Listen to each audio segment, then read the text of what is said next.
BatchNet v18, a validation-controlled batch learning neural network framework.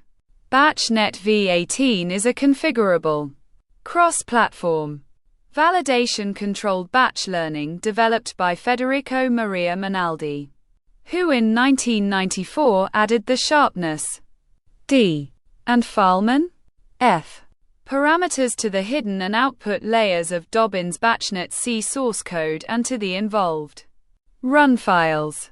The framework modernizes the historical NNPC tools architecture developed by James Dobbins and Russell Eberhart during the late 1980s while preserving its deterministic batch learning philosophy. Network topology, datasets, and weight files remain externally configurable through explicit file-based definitions, providing reproducible and transparent experimentation. Unlike conventional multilayer perceptron implementations that primarily optimize training error, BatchNet v18 incorporates validation as an active supervisory component of the learning process. During training, the engine periodically evaluates training accuracy, validation accuracy, and the generalization gap when predefined conditions indicate potential overfitting.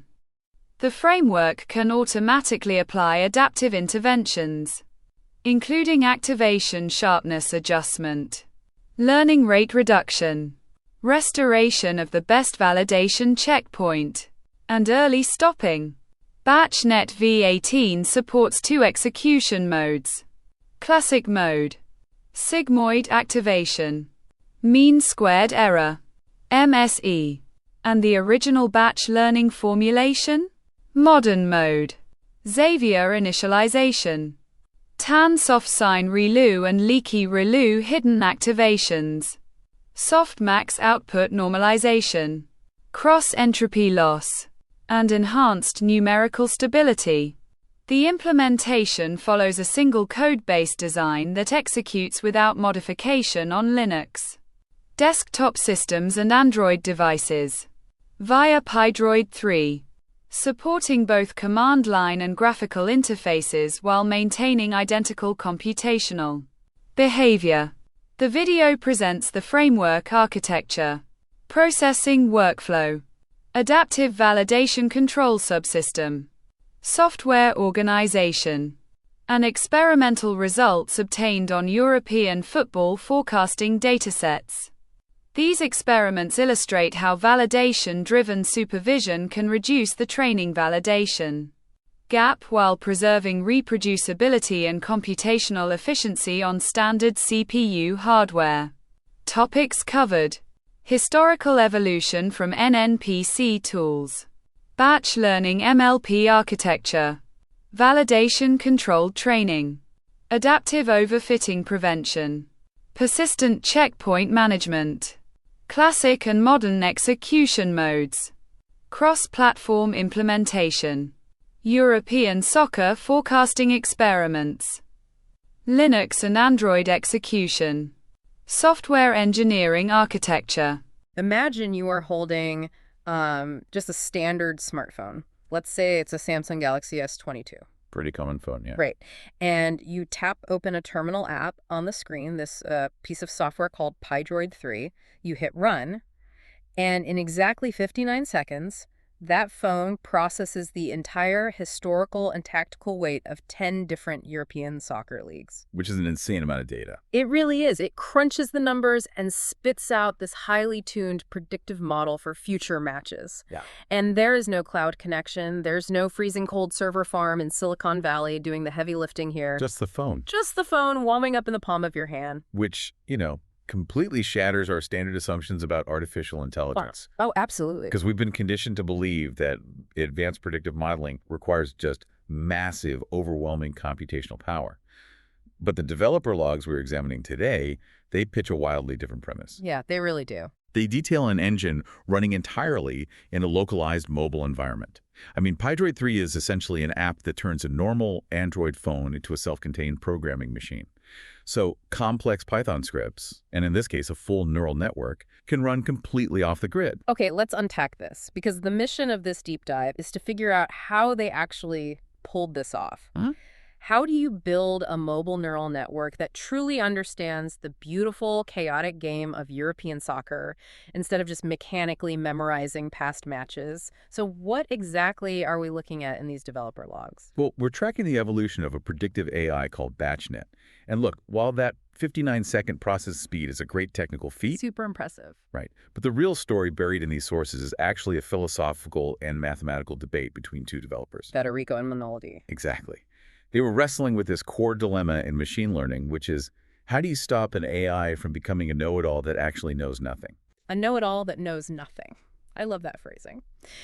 And that brings us to the first major hurdle they hit, which the logs call the memorization trap. I mean, I've heard the term overfitting thrown around in AI spaces. Yeah, it's a common issue. But the logs detail a very specific crisis point here. We see this crisis clearly in Federico's notes, specifically regarding the Norway dataset. The system labels this as ID1. So during the initial training phase, BatchNet was just tearing through the historical data of Norwegian soccer. It was crushing it. Completely. The AI hit a massive 96.43% accuracy rate. On paper, it looked invincible, like it had cracked the fundamental code of how soccer is played in Norway. But I'm assuming that 96% was just a total mirage. A complete mirage. Because, the true test of an AI isn't how well it remembers its training. It's how it performs on new, unseen validation data, matches it has never actually analyzed before. Right, the real test. And when they exposed this supposedly genius AI to validation data, its accuracy plummeted to 63.16%. Ouch. To put that in a real-world perspective for you, the listener, imagine someone trying to solve a massive hedge maze. During training, they walk through one specific maze over and over again. Eventually, they memorize the exact sequence of steps, like 3 steps forward, turn left, 5 steps, turn right. Pure memorization. Exactly. If you test them on that specific maze, they run it perfectly, they score a 96%. But they didn't actually learn the concept of navigation, they just memorized one static route. Yeah, this is exactly it. The moment you drop them into a brand new maze, the validation data, they immediately crash into a wall. They learned the noise, not the underlying logic. That captures the mechanical failure perfectly. The neural network was obsessing over random, ultra-specific quirks of the training matches rather than absorbing the general principles of the sport. And Federico saw this happening? Yeah, Federico recognized this extreme 96% mastery as a massive red flag. He started looking closely at the system's confusion matrix to prove it. Okay, we need to define that. Because confusion matrix sounds like something straight out of a sci-fi movie. What is he actually looking at? Right, it sounds cooler than it is. A confusion matrix is just a grid. It tracks exactly how and where the AI is making its mistakes. Okay. Instead of just giving a broad score, like you got 60% right, the matrix charts out the specific errors. It tells the developers, hey, the AI predicted a win here, but the actual result was a loss. Oh, I see. So it breaks down the false positives and false negatives. Exactly. And that allowed them to see that the AI was wildly overconfident in specific scenarios purely because it had memorized irrelevant details. So Federico spots the failure, but it's Minoldi who steps in with a fix. And reading through Minoldi's proposal in the logs, I have to admit, it sounds entirely counterintuitive. It really does at first glance. He suggests implementing a mastery cap. He argues that if the system hits an 85 to 90% accuracy threshold mid-run, it should trigger this generalization safeguard. Right. He essentially wanted to stop the AI from studying before it got too good. Wait, what? Instead of manually tweaking all the settings before hitting start and just hoping for the best, Minoldi built a dynamic, on-the-fly intervention strategy. The AI would actively monitor its own success and intervene against itself. Okay, I have to push back on this. We're intentionally trying to make the AI perform worse during its training phase. How does crippling the AI's ability to learn make it smarter in the long run? What's fascinating here is that they aren't crippling its ability to learn, they're preventing tunnel vision. How so? When a neural network gets too confident, it starts assigning huge mathematical weight to tiny random variables. It might decide that because a team wearing red won 3 games when it was raining, red jerseys in the rain guarantee a win. Ah, it finds patterns that don't exist. Exactly. By capping the mastery, you force the network to stay flexible and ignore those ultra-specific anomalies. I see the logic there, but mechanically, how does an AI stop itself from learning the wrong things mid-flight? The logs detail this leap from their older engine, BatchNet v17, to this new self-aware engine, BatchNet v18. Talk to us about the actual math of this intervention. The intervention kicks in the exact moment that 85% mastery cap is breached. Let's trace the logs for iteration 2500 in the Norway dataset. Okay, following along. The system detects it starting to memorize the maze, to use your analogy. The very first action it takes is to automatically reduce a parameter called dynamic sharpness, or D. It abruptly drops the sharpness from 1.4 down to 0.8. Okay, but what does dropping the sharpness actually do to the neural network's, brain? You have to look at the activation function. In this case, it's a sigmoid curve. Think of this curve as the AI's decision-making threshold. If the sharpness is set to 1.4, that curve is incredibly steep. It looks like a cliff. A steep cliff, got it. This means the network is highly reactive. One tiny piece of data, say, a team getting 2 corner kicks in the first 10 minutes, pushes the AI right off the cliff into a hard conclusion of definitely a win. It jumps to conclusions. Exactly. It becomes overly decisive based on flimsy evidence. By dynamically dropping the sharpness to 0.8, the system literally flattens that cliff into a gentle rolling hill. It softens the network's confidence. Okay, I'm visualizing that. So the AI now requires significantly more evidence and more consistent patterns before it commits to a hard prediction. It's forcing the AI to hesitate. It's essentially saying, calm down, don't bet the house, just because the home team has a slight possession advantage. That hesitation is the key to generalization. And alongside flattening the decision curve, the system also slashes its own learning rate by 50%. Wow, it just cuts it in half. Yeah, which slows down how aggressively it updates its internal weights. It forces the network to take much smaller, more cautious mathematical steps. Finally, it triggers a dynamic early stopping mechanism. It adjusts a threshold called the term, which tells the network to stop looping through the data entirely. It essentially rips the textbook out of the AI's hands before it can memorize the final chapters. That's a great way to put it. Well, here's where it gets really interesting. The results of this artificial hesitation are just undeniable in the logs. We can compare the static v17 engine to the adaptive v18 engine directly. And the numbers are stark. Very. In the old engine, the gap between training and validation in Norway was a massive 19.2%. It was supremely overconfident and failing miserably in the real world. But in the v18 engine, with the mastery cap engaged, the training accuracy intentionally dropped to 82.14%. It stopped trying to be perfect. Right. And because it abandoned perfection, its validation accuracy on unseen data actually rose to 78.95%. The generalization gap shrank from 19.2% to just 3.2%. Incredible shift. It even hit a peak validation accuracy of 84.2%. The system transformed from a rigid static calculator into this adaptive ecosystem that could actually monitor its own neurochemistry and heal its own bad habits mid-flight. Which is an astonishing level of sophistication for a model running locally on a commercial smartphone. Yeah. But, solving the engine overheating problem only revealed the next bottleneck. The data. Yeah. They realized that a perfectly tuned engine still fails if you feed it the wrong fuel. Which brings us to a major pivot in the developer logs. They decided to strip the input data down to what they called a 6-feature minimal basis. By drastically reducing the number of data points fed into the system, they further minimized the risk of the AI hallucinating patterns out of irrelevant noise. They narrowed the fuel down to 6 core mathematical features, but the specific nature of those features sparked a massive discovery. Right, because initially their default fuel was draw-based, meaning the primary data points the AI looked at were a team's historical probability of drawing or losing at home and drawing or losing away. Now, looking at this as an outsider, I just have to ask, why focus on draws and losses? If we want the AI to predict the winner of a soccer match, shouldn't we be feeding it data about wins? Mathematically, it actually shouldn't matter. Really? Yeah. If you are tracking a closed system with 3 possible outcomes, win, lose, or draw, and you feed the AI the precise probabilities of a draw and a loss, the AI can effortlessly deduce the probability of a win.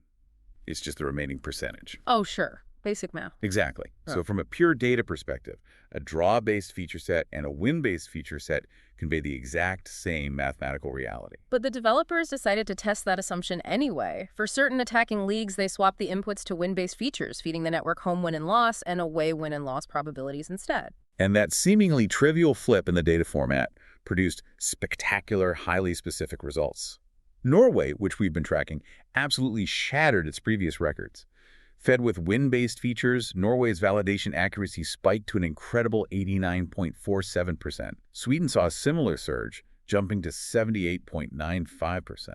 But, and this is a massive but for you listening, when they took those exact same wind-based features and applied them to leagues in Spain and Portugal, the AI collapsed. Spain's validation accuracy plummeted by over 7%, dropping down to a dismal 44.44%. It fell apart. So think about the implication here. Why would the exact same mathematical engine succeed wildly in Scandinavia but utterly fail in the Iberian Peninsula just because we swapped draw data for wind data? If we connect this to the bigger picture, we are looking at a beautiful intersection of pure mathematics and human culture. The developers hypothesized that different European leagues have inherently different cultural playstyles. That makes total sense. Right. Nordic leagues like Norway and Sweden generally feature a more direct, aggressive, attacking mentality. Their matches are definitively won or lost.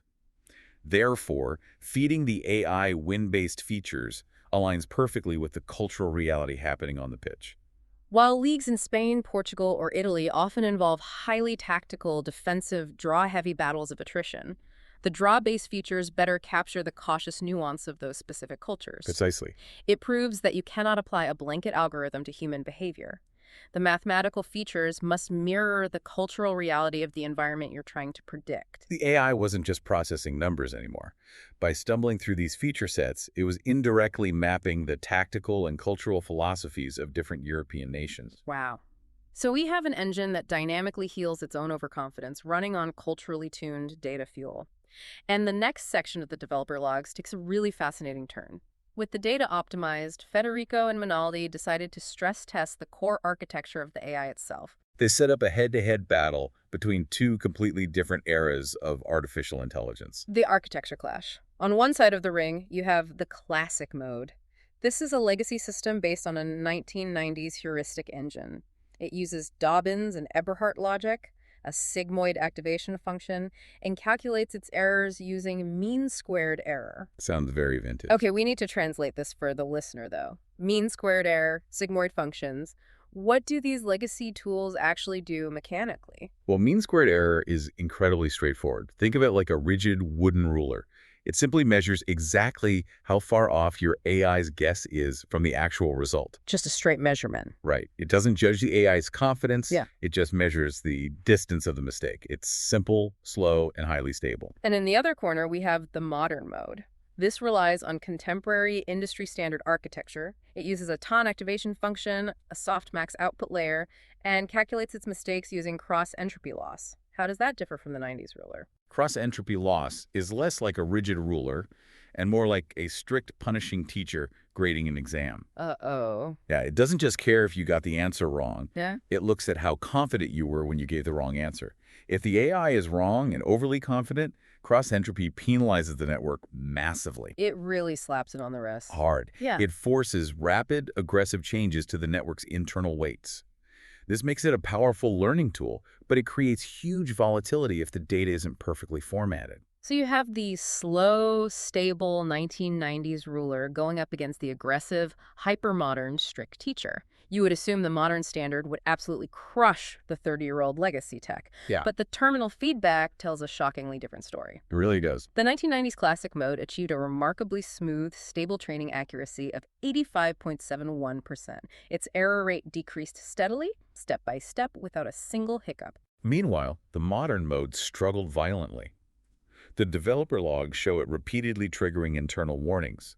It had to constantly trigger a restore best weights protocol because its error rate kept exploding. It was just thrashing around, only managing a 67.86% training accuracy. But here is the ultimate punchline. After all that disparity in training, when they ran validation on unseen data, both the classic and the modern modes achieved the exact same validation accuracy, 78.95%. Which is wild. And this raises an important question about algorithm stability versus model flexibility. Why did the legacy system feel so much more comfortable processing this soccer data? Yeah, why? It comes down to the mechanics of the activation functions. The 1990s classic model uses a sigmoid function, which we talked about earlier. Think of a sigmoid function like a standard pair of binoculars. You point it and you see the field. Okay, binoculars. Now, the raw soccer data being fed into the system naturally falls into a 0.1 to 0.9 mathematical range. The 90s binoculars just happen to be built perfectly to focus on that exact 1.1 to 0.9 range. It's a perfect coincidental match. And the modern tools. The modern mode uses tannin and softmax. Think of these like a hypersensitive electron microscope. It has immense world-class power, but it requires the sample on the slide to be prepared flawlessly. Ah, I see where this is going. Right. Specifically, the modern functions expect the data to be statistically standardized, meaning the data points need to be centered around a mean of 0 with a standard deviation of 1. Which means? Standard deviation basically measures how spread out the numbers are. Because the raw soccer data was spread out between 0.1 and 0.9 and not perfectly zero-centered, the electron microscope couldn't focus. It was treating every minor speck of dust in the data as a massive anomaly, causing all that volatility in those internal warnings. That is a phenomenal takeaway for anyone dealing with data science today. Newer, more powerful tech is not inherently better if the older tool happens to be perfectly mechanically suited for your specific niche. Heuristic stability will absolutely beat modern flexibility if the modern tool is fighting the format of the data. The electron microscope is useless if you just want to look at a bird in a tree. Exactly. However, the developers noted a crucial detail here. The fact that the modern mode still managed to hit a 78.95% validation accuracy.